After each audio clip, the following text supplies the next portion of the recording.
खुर्रम दस्तगीर साहब, बहुत शुक्रिया आपने वक्त निकाला। सर, इस वक्त जो मुल्क में सियासी इस्तेकाम के हवाले से बातचीत चल रही है, मुख्तलिफ अपोजिशन अलाइंस जो है वो भी बना हुआ है, और इस वक्त ये एक राय सामने आ रही है कि मुल्क में 4 माह के लिए शाहिद खाकान अब्बासी साहब की सरबराही में कौमी हुकूमत कायम की जाए। आप समझते हैं कि ये तजवीज़ संजीदा नोयत की है, ये मुमकिन है और ये मसले का हल हो सकता है? जी नहीं, देखिए, मुल्क में इस्तेहकाम है, सिर्फ इस्लामाबाद में नहीं है। 4 सूबाई हुकूमतें पूरे अपने जितनी भी उनको हिम्मत दी है, कुछ में ज्यादा है कुछ में कम है, वो अपना काम जारी रखे हुए हैं। मुल्क में ओवरऑल अमन है। खैबर पख्तूनख्वा में जरूर एक दहशत गर्दी की लहर है, जिसकी जिम्मेदारी है कि सूबाई हुकूमत और वफाकी हुकूमत मिलकर उससे निपटें। लेकिन ये जो एक क्राइसिस की फजा खुद मैन्युफैक्चर की गई है, ये दुरुस्त नहीं है। पार्लियामान मौजूद है, जो भी गुफ्तगू करनी है और ऐसा कोई भी फार्मूला है वो तो आइन में ऐसी उसकी कोई गुंजाइश नहीं है। तो लिहाजा पार्लियामान के जरिए ही जाना पाकिस्तान के लिए बेहतर और मजबूत रास्ता होगा।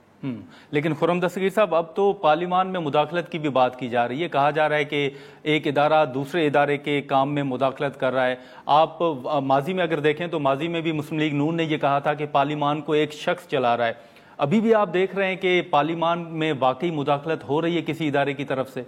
नहीं, देखिए, पार्लियामान में मुदाखलत से ज्यादा इशू ये बना है कि पार्लियामान का कोई भी जो एक्ट है या उसका जो कानून साजी है वो मुकम्मल तौर पर इस वक्त अदालतों के रहमो करम पे होती है। यानी जब तक अदालतें जो हैं वो उस पर अपनी कोई राय सबत ना कर दें, वो कानून जो है वो एक मुअल्लक रहता है आलम बरज़ख में।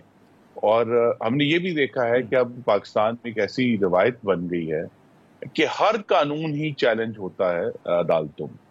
तो यहाँ अदालत जो पाकिस्तान की मुकन्नना है, जो कि अवाम से अपनी ताकत ड्रॉ करती है, उसका जो हक है उस पर अब हर वक्त जो है कुछ शुबहात रहता है कि ये कानून पास हुआ है, पास होगा। यहाँ तक कि अब हमने ये भी देखा है कि आईनी जो तरामीम है उनको वो भी चैलेंज हो जाती हैं, हालांकि अदालत के पास कोई ऐसा हक नहीं है कि वो आइन में तरामीम को चेंज कर सके, लेकिन अदालत ने वो हक भी इस्तेमाल किया है।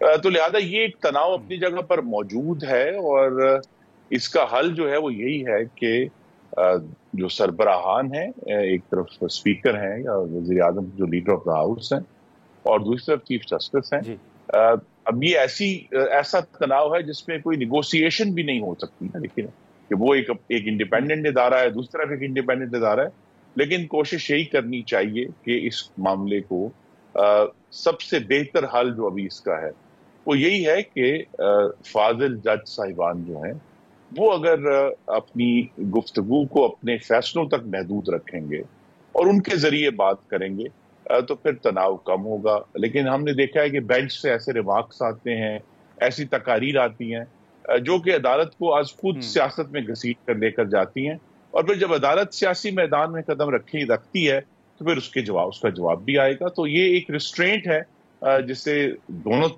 अतराफ ने दिखाना है, लेकिन अदालत के पास क्योंकि अपना एक अखलाकी जवाब रखना ज्यादा अहम है अवाम की नजर में, तो उनको वहां भी एक एहतियात होनी चाहिए कि वो बड़ी एहतियात से और अपने फैसलों के जरिए गुफ्तगू करें।